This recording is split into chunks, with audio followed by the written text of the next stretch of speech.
¿no? Que por cierto hay que invitar a Según los Tomás requisitos, a que nos platique. según los requisitos que se publican, que tiene 2.500 pesos por el trámite. Y tienes que llevar 2 copias del título de tu auto, 2 copias de la credencial del INE, 2 copias de la licencia de manejo actualizada, o sea, vigente, 2 copias de comprobante de domicilio, 2 copias de la póliza de seguro y de daños a terceros, y presentar el shipper y me imagino que es de Import-Export, ¿no? Donde la declaración que diste al traer el carro y todo eso. Aquí precisamente dice que es el Shipper Export. Este documento es expedido por las autoridades de Estados Unidos para dar de baja al vehículo en cuestión del registro de aquel, o sea, de Estados Unidos. Esto permite dar de alta el auto chocolate en el registro público vehicular de México.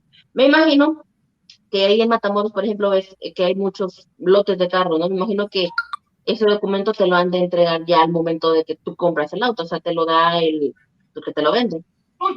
Supongo, ¿no? Si no, si mal no tengo entendido.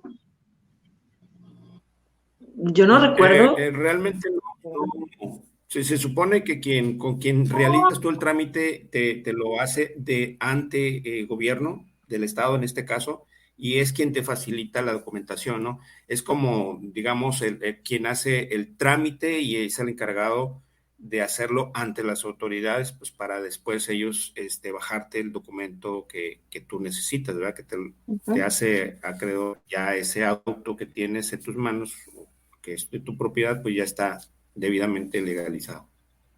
En la duda que yo tengo, Registrado. y porque no ha sido muy clara la información que bajan siempre.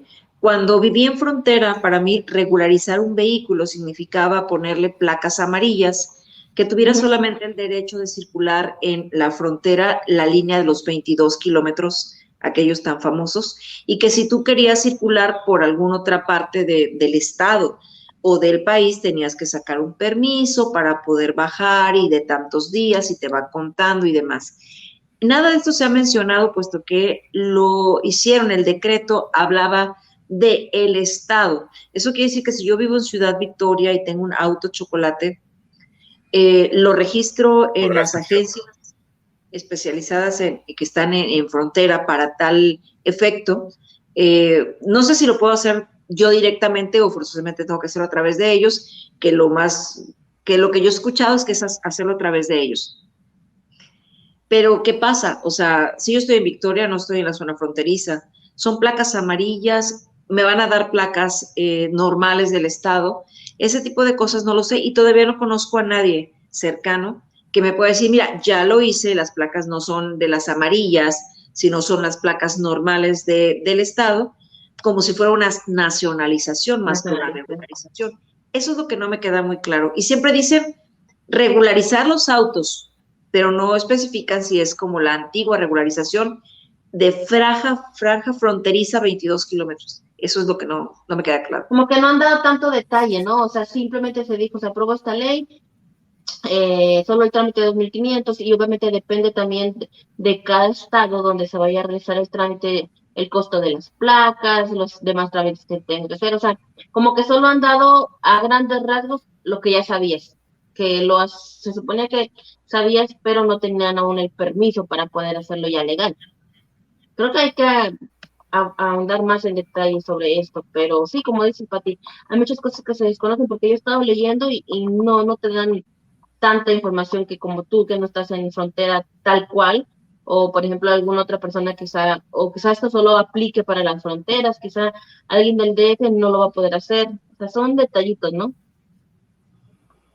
Exacto. Aunque hay que ser claros, autos chocolates, pues antes nada más eran la frontera, ahorita están en el interior de la República y eso ha incrementado precisamente la problemática, por lo cual yo creo que sí era necesario que este tipo de decreto se diera.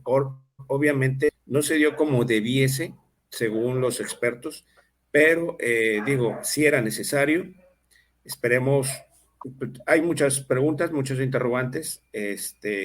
Esperemos que esta semana podamos concretar una entrevista con Tomás Cantú y que nos explique acerca de todos estos huecos y dudas que se tienen, ¿no?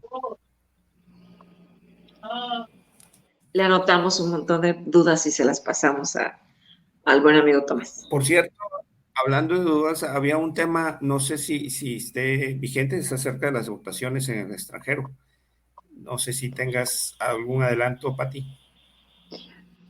Sí, no todo lo que quisiera, pero sí.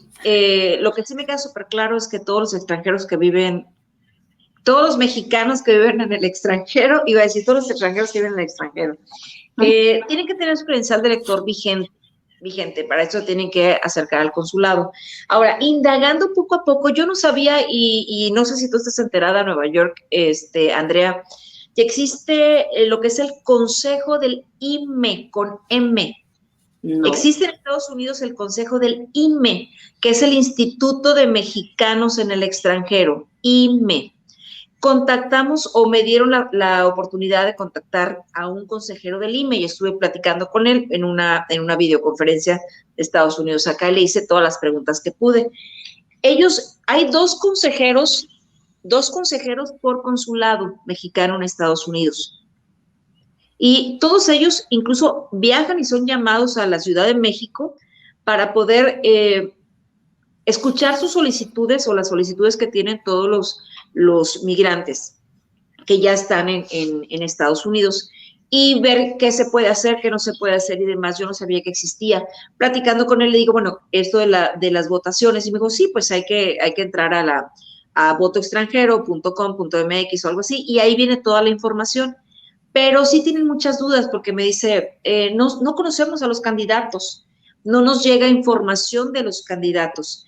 Entonces, creo que por ahí hay ese nicho de oportunidad para los candidatos, para que puedan llegar a través de esa vía, para que su información llegue, porque no es lo mismo que vayas solamente a la Ciudad de México y en lo federal te puedan bajar instrucción directamente o te hablen bonito al oído, a que los candidatos realmente dejen información con ellos. Pero me acabo de enterar que existe ese INME, el consejo del INME.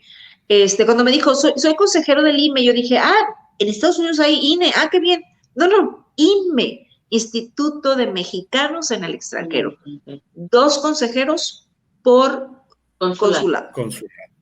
Y eso que te digo, y es verdad, como yo te lo mencionaba, o sea, la información que uno conoce acerca de los candidatos, pues es lo que tú ves en redes, lo que aquí platicamos, pero en realidad promueven el voto extranjero, pero no hacen promoción, por así decirlo, o no dan a conocer quiénes son los candidatos que presentan.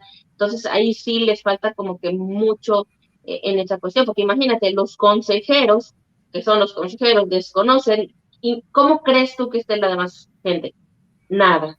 Bueno, ese fue mi parámetro de darme cuenta que efectivamente falta mucha difusión. Como quien dice, el voto en el extranjero sería un voto ciego. Prácticamente. Sí, prácticamente, pero sí me hizo ruido que ellos van, me parece que 2 veces al año a la Ciudad de México, se reúnen con el federal. O sea que la ventaja sería para los candidatos del Estado. Es Exacto. Correcto. Es lo que yo pienso, porque es el único contacto que ellos tienen. ¿Perdón? Del gobernante en turno. Así es. Pero bueno, es bueno saberlo y que los candidatos nos escuchen. La caja de Pandora. Así es. Bueno, le den promoción habría que checar, fíjate. Fíjate que me llegó a través de los chats, estaba llegando un enlace para que te volvieras voluntario. Es como las llamadas, ¿no? Las llamadas esas de vota por fulanito de tal. Pero en este caso era ya un enlace que te llevaba a la página de cierto candidato o precandidato en este caso, para que te volvieras voluntario.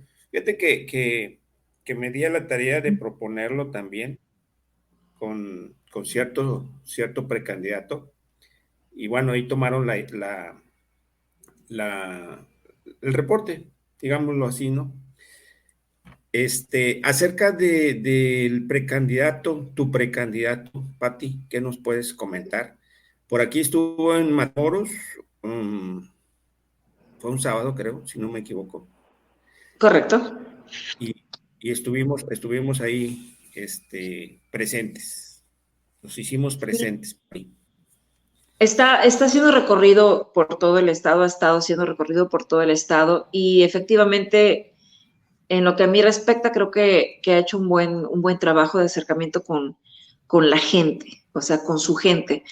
Cuando va a un municipio no solamente se reúne con la gente de su partido, sino se reúne con los diferentes nichos que hay, con empresarios o con la gente de medios o con diferentes grupos de personas para dar a conocer obviamente que el trabajo es así, es abierto, es muy neto, es una persona que te habla con claridad y que además a través de redes sociales se han dado a la tarea, porque son diferentes grupos que lo apoyan, se han dado a la tarea de decirle a la gente quién es, de dónde viene, qué hizo en su juventud, qué hizo cuando fue alcalde, o sea, cómo ha sido la trayectoria, que es una persona de a pie, que lo ha hecho de esa manera durante todo ese tiempo, solamente su último cargo estatal, que fue como en la general, o sea, ser el secretario general de gobierno del estado. Ya es como un cargo diferente, sin embargo, él seguía siendo directamente quien bajaba a hablar las cosas directo con la gente. Y es lo que nos hace falta, que alguien te escuche así de frente y te diga de frente las cosas y que se pueda demostrar, mira, y se hizo esto, hizo aquello, viene de aquí. Lo que habla su maestra de escuela de por qué le dicen truco, como que te hace ver el lado humano, porque estaban satanizando mucho la palabra truco con trampa, con cosas así, ¿no? Y resulta que la Hablando historia es de ese tipo de gobierno. perfiles, hablando de ese tipo de perfiles, de ver el lado humano de ciertos personajes, la verdad es que yo había escuchado ciertas cosas del truco y ya sabes, ¿no? Siempre ahora sí que el lado no tan amable de la persona, ciertas cosas que han sucedido o sucedieron en aquel entonces, en aquella campaña, en fin, cosas que pues te hacen encasillar a ciertas personas en un lado negativo, ¿no? Estaba viendo la entrevista, por cierto, me gustó, fue un poco agradable y se puede conocer de cerca, en este caso, al truco, en una entrevista con el amigo David Dorantes. Por ahí en alguna de mis páginas lo estuve compartiendo y está muy interesante como dices tú, por qué le dicen el truco, que viene de abajo, ha tenido cargos en su carrera política, estuvo al frente del PAN, Del partido. Tamaulipas, hace unos años atrás, antes de estar en gobierno. En fin, se ve que es una persona que viene pues de la cultura del trabajo, del esfuerzo, y bueno, estaremos viendo su desempeño, su desarrollo durante esta, primero pre-campaña y posteriormente pues la campaña. Creo que definitivamente, como lo dije en la ocasión anterior, muchas veces se pensó que ya se había entregado el Estado, por decirlo de alguna forma. Sin embargo, viendo que es muy conocido por su excelente labor como operador político, pues ahorita vemos cómo lo está haciendo, cómo ha hecho la alianza.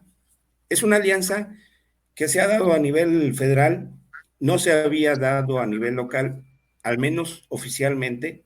Sí sabemos que ciertos personajes del PRI han incursionado y han sido postulados por medio del PAN, en fin, no se había hecho de